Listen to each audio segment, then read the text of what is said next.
When I arrived at my 1920s seaside cottage on Tybee Island that Friday afternoon, Stephanie was already on the deck, barking orders at a flatbed truck as if she owned the soil beneath it. She didn't greet me. She didn't even turn her head as my tyres crunched over the oyster shells. She just raised a manicured hand, pointing toward my porch, treating my life sanctuary like an asset she had already inherited. A cold chill settled into my chest. Anger wasn't loud this time. It was clinical. Have you ever watched someone treat your hard work as if it were their birthright? Drop a comment and let me know where you are listening from and what time it is for you right now. I want to see who is standing with us in our community today. The heavy cedar front door, carved by hand a century ago, stood propped open with a rusted iron wedge. Stacked directly against my coastal hydrangeas were coarse, grey bags of commercial cement mix, weeping dust onto the porch. From the core of the house, the violent shriek of a reciprocating saw tore through the quiet. This was my sanctuary, the retreat I secured entirely on my own merit after 40 grueling years of pulling consecutive double shifts as a head trauma surgical nurse at Savannah General. When my husband passed, he left me with a mountain of unacknowledged liabilities and broken promises, forcing me to build this foundation from nothing but sweat and raw discipline. Stephanie finally caught sight of me through the dust clouds, her face instantly assembling that perfectly symmetrical, blindingly white corporate smile that had always made my instincts recoil. "Catherine, thank goodness you finally arrived," she chirped, her voice dripping with an unearned familiarity that felt like an insult. "Bradley is upstairs with the project supervisor right now. Just wait until you see it. We are completely transforming this antiquated layout into something actually worth showcasing." I could feel the cold weight of my 71 years settling into my joints as I walked past her, my boots crunching over fine drywall debris that covered the original heart pine flooring. The kitchen no longer existed. The solid oak cabinets I had installed were violently ripped from the drywall, leaving gaping structural gaps where electrical wires hung raw and exposed. Walking up the stairs, each step felt like a heavy, calculated effort to monitor a flatlining pulse. I didn't panic. Decades in the trauma ward teach you that when an artery blows, you do not waste oxygen on emotional displays. You locate the hemorrhage and you prep the clamp. When I reached the second floor, the violation turned absolute. My grandmother's heirloom mahogany armoire, a heavy, hand-carved piece that had anchored 3 generations of our family, had been dragged out into the narrow hallway, its delicate crown moulding deeply gouged by careless handling. The walls of the master bedroom were half smeared with a commercial sage green primer I would have never authorised. Bradley descended from the attic crawl space, holding a smartphone, entirely indifferent to the structural desecration around him. "Mom, it's a surprise," he said, his voice carrying the flat defensive pitch of a corporate broker justifying a bad liquidation. "We are completely remodelling the upper layout. This cottage was just too outdated." Stephanie and I decided it is time to optimise the space. Stephanie's parents, Teresa and her father, need a premium environment by the barrier reef for her respiratory treatment. They are relocating here permanently, and we need this master bedroom for their medical staging. As a trauma nurse, I knew the suffocating humidity and mold-prone air of coastal Georgia was the worst possible climate for severe respiratory distress. Their medical excuse wasn't just a lie, it was bad science. "This house is family property, Catherine. It is time you shared the equity. You have your metropolitan condo. You don't need to monopolise 2 prime assets while the family is trying to scale." He spoke with absolute certainty, completely blind to the fact that he was constructing his own legal ruin. My compassion had been a luxury they had overdrafted for years. But looking at the structural holes in my ceiling, the transactional relationship was closed. This wasn't a family dispute anymore. It was an account that needed balancing. I stood in that stripped hallway, looking at the deep gouges on my grandmother's armoire, and didn't utter a word. Bradley mistook my silence for defeat. He always did. He thought that because I didn't start screaming, I was yielding to his demands. But 40 years in a head trauma unit changes how your brain processes an infraction. When a patient is hemorrhaging on the table, you don't waste breath on emotional displays. You silently map the damage, check the vitals, and prepare the instruments required to stop the bleeding. My silence wasn't submission, it was a clinical inventory. People who have never survived prolonged exploitation often ask a frustrating question. Why do you stay quiet? Why do you endure the room at the end of the hall? They see it as weakness, but they don't understand the invisible chain of the survivor. It is an institutionalized acquiescence. When you spend a lifetime absorbing the chaos of others, fixing their deficits, and managing high-stakes crises, your baseline defaults to strategic patience.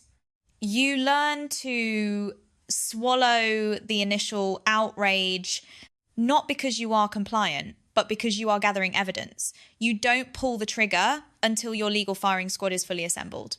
My physical retreat into that tiny 9x9 back room wasn't a surrender, it was a tactical withdrawal.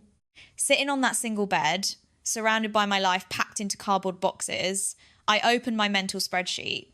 I had been the silent investor in their version of family for over 2 decades, and it was time to close the account. When Bradley's regional sales company faced a commercial tax lien, it wasn't his corporate assets that saved him from liquidation. It was my savings account that transferred $60,000 to wipe the ledger clean. When Stephanie demanded their daughter attend a private academy to maintain a synthetic social standing, I paid the tuition $18,000 a year, consecutive semesters, straight out of my retirement fund. I had romanticized our relationship for far too long, treating his greed as a maternal obligation. It wasn't love. It was a toxic subscription, and I had been blindly footing the bill while they overdrafted my compassion. Watching the sunset cast shadows through the tiny rear window, staring at the gravel parking lot instead of the ocean I had earned with my own sweat, the illusion dissolved completely. They didn't see a mother. They saw a biological cash reserve with a declining life expectancy. This wasn't revenge, it was accounting, and the balance was due immediately. The temporary kitchen set up in the corner of my gutted living room felt like a battlefield draped in plastic sheets. Bradley walked in, holding a thick crimson file folder, his movements overly deliberate, radiating the false confidence of a salesman closing a predatory deal. Stephanie trailed a half step behind him, her eyes tracking my hands with a sharp, hungry intensity. Bradley set the folder on the dusty pine table, sliding it toward my teacup with a smooth flick of his wrist. "It's just a standard administrative formality, Mom," he said, his voice dropping into that smooth, placating rhythm he used whenever he wanted to bypass my boundaries. "The structural engineers and county inspectors need your signature so we can expedite the building permits without dragging you down here for every minor compliance issue. It's for your own comfort, really." I didn't answer right away. I picked up the folder, my fingers tracing the cheap plastic texture before flipping past the glossy contractor quotes. My training as a head trauma nurse kicked in, my mind instantly filtering the noise to scan for the critical anomaly. I turned straight to the base of the third page, skipping their heavily highlighted text to read the fine print at the bottom. It wasn't a standard construction permit. It was a comprehensive, undated corporate wealth management proxy. If I signed it, I would legally hand Bradley total authority to liquidate, mortgage, transfer, or encumber every real estate asset registered under my name. "You downloaded a boilerplate template from the internet, Bradley," I said, setting the folder down with a quiet, hollow click that cut through the sound of the ocean outside. "You thought I would blindly trust my own son's handoff without verifying the terms." His face went entirely bloodless, his jaw tightening into a rigid line of court desperation. Stephanie's polite facade dissolved instantly, her white smile snapping shut as she slammed her coffee mug onto the counter. Her voice tore through the room, sharp and venomous. "Don't start with your classic dramatic martyrdom, Catherine. We are trying to protect this family. We've already committed $240,000 in design infrastructure to upgrade this outdated dump, and you're throwing a hysterical tantrum over a safety proxy. You have multiple holdings in the city while my mother is suffocating in metropolitan pollution. You are being pathologically selfish with your wealth, and it is disgusting." I rubbed my eyes, trying to summon a shred of maternal guilt, but there was only a chilling clarity. This wasn't a family dynamic, it was a hostile corporate takeover, and my compassion was the asset they were trying to liquidate.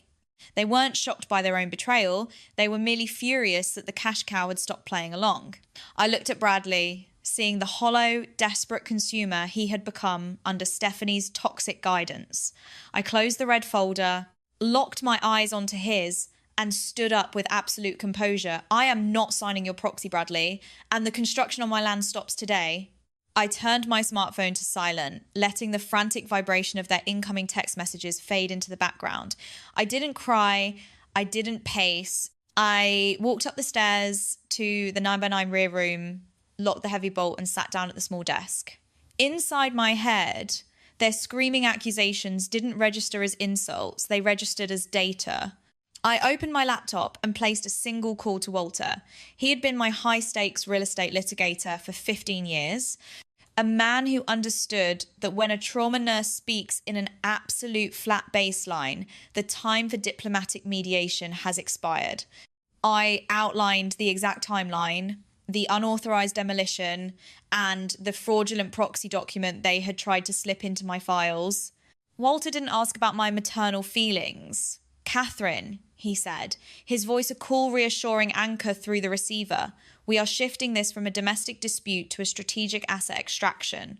I am drafting an emergency cease and desist order and a formal trespass notice tonight while running an immediate search on the state's public registries. Stay in your room. Do not engage. Let the clock run down.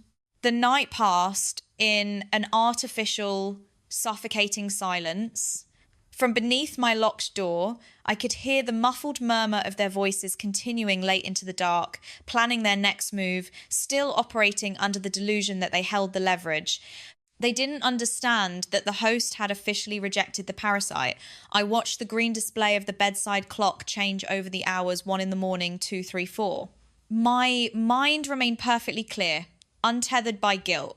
At 5:30, I stood by the narrow window looking out over the gravel parking lot, watching the coastal fog drift past the barrier reef. My laptop screen glowed with a different kind of sunrise, the kind made of legal citations, property codes, and unyielding calculations. At exactly 6 a.m. on Saturday, the quiet of Tybee Island was pierced by the headlights of 2 unmarked utility vehicles cutting through the mist. They parked perfectly parallel to my crushed oyster shell driveway. 4 individuals emerged from the chassis Walter, carrying a black leather briefcase, 2 uniformed civil process servers, a structural forensics engineer named Derek, and my master carpenter, Craig, accompanied by local law enforcement officers. I bypassed the main hallway and met them at the side threshold before. This is the baseline, I whispered. Let's execute. The senior process server did not offer a gentle warning. He stepped onto the porch and pounded on the cedar entry frame with a heavy, metallic cadence that shattered the morning. Bradley emerged first, his hair disheveled, his eyes blinking in confusion, followed closely by Stephanie wrapping a silk robe around her shoulders, her face contorted with immediate defensive annoyance. What is the meaning of this? Bradley demanded, trying to project his regional sales authority. The server stepped across the threshold, completely ignoring his posture, and pulled a thick white envelope from his clipboard. Are you Bradley, son of Catherine? The process server asked. Bradley nodded mechanically as the envelope was pressed into his hand. The officer behind him then stepped forward, his hand resting on his belt. You are formally served with an emergency cease and desist order and an immediate notice of criminal trespass. The unauthorized construction stops this second, and you have until dusk to clear your personal belongings from this property. We have already filed a formal police report for property destruction and a civil claim for $75,000. This house is on total lockdown. Mom, stop this. You're ruining everything, Bradley stammered, stepping backward into the white drywall dust. We are your family. This is just a massive misunderstanding. We were doing this for us, for your future grandkids, for Teresa. He reached out, his hands shaking, trying to weaponize his usual emotional leverage, but the maternal mechanism inside me was dead. It had been completely replaced by the quiet, unyielding clarity of a forensic chart. Walter stepped directly between us, his physical posture carrying the flat weight of a federal indictment. There is no misunderstanding, Mr. Henderson, Walter said, his voice dropping into a bass line that was calm, factual, and entirely lethal. He didn't waste time looking at Bradley's panic. He simply unsnapped the brass latches of his briefcase and pulled out a certified dossier from the Georgia Secretary of State's office. Our overnight sweep of the state's official corporate registry and public filing databases uncovered something far more severe than unauthorized property destruction. On the 14th of last month, an entity named Savannah Luxury Retreats Limited Liability Company was formally registered. Stephanie stepped forward, her expensive silk robe trailing through the mortar dust, her voice rising in a desperate, shrill attempt to regain control of the room. So what? We started a business venture. That is not a crime, Catherine. It is a felony when the corporate filing utilizes a forged digital signature of Catherine's name, Walter replied, his eyes locking onto hers until her posture flinched. You pre-listed this historic cottage on premium short-term travel applications for $350 a night, explicitly mapping out weekend check-ins starting next month. You used this property as unauthorized commercial, collateral, intending to intercept the revenue to liquidate Bradley's hidden six-figure corporate liabilities. I watched their faces as the words landed in the hollow room. It was the exact moment the illusion of power from an empty wallet completely shatters. For years, I had watched them preen in their designer clothes, driving vehicles they couldn't afford, throwing money around like confetti while looking down at my practical, unglamorous life of hospital shifts. Their arrogance, their high status, their absolute condescension, it was all a cheap performance leased entirely on borrowed credit. They had convinced themselves that they were superior, but their entire lifestyle was merely a parasitic illusion, using my hard-earned assets as their financial host shield. The very second that shield was ripped away by a legal injunction, their synthetic confidence instantly evaporated into raw, naked panic. They had no internal human sovereignty to stand on. Without my wallet to exploit, they were completely empty. Bradley's hand dropped to his side, the white legal envelope slipping from his fingers and fluttering into the plaster debris below.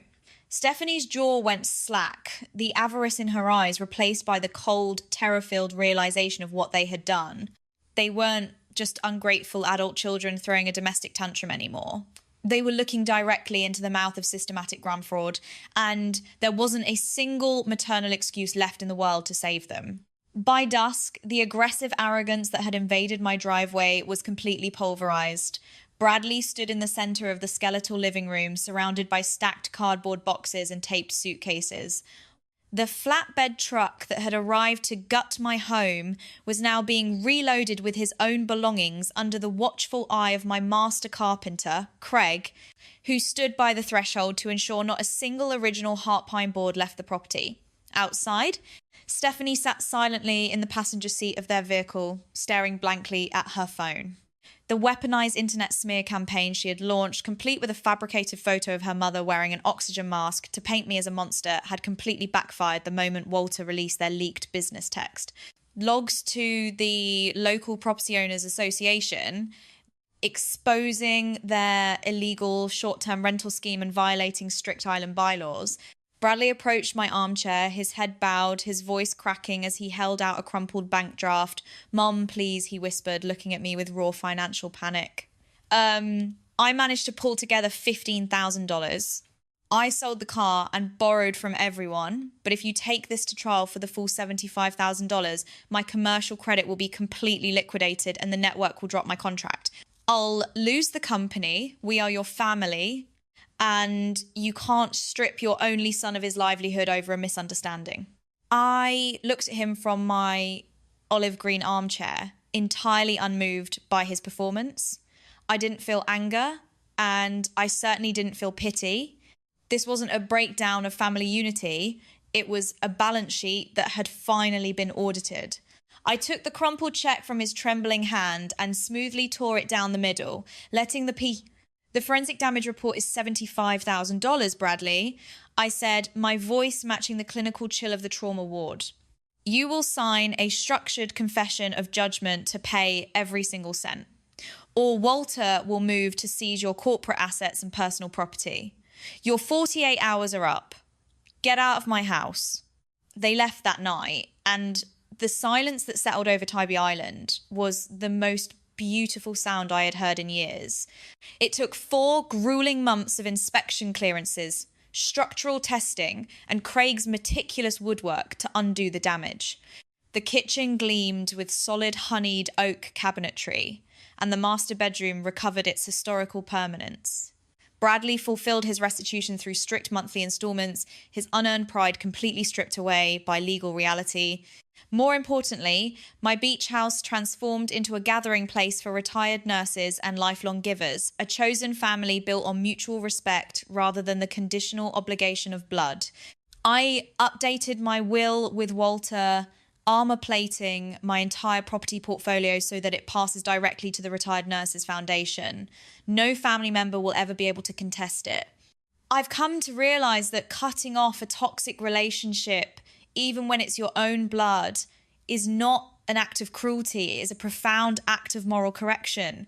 For years, I believed that maternal sacrifice meant absorbing his deficits, but that only funded his entitlement. If you find yourself in a similar situation, remember that you do not owe anyone your life's work just because you share a last name. Choosing your own peace over the demands of parasites doesn't make you a bad person. It makes you free.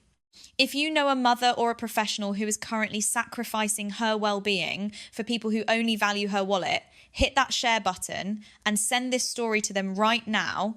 Subscribe, drop a like, and leave your thoughts on true justice in the comments below. Thank you for standing with our community.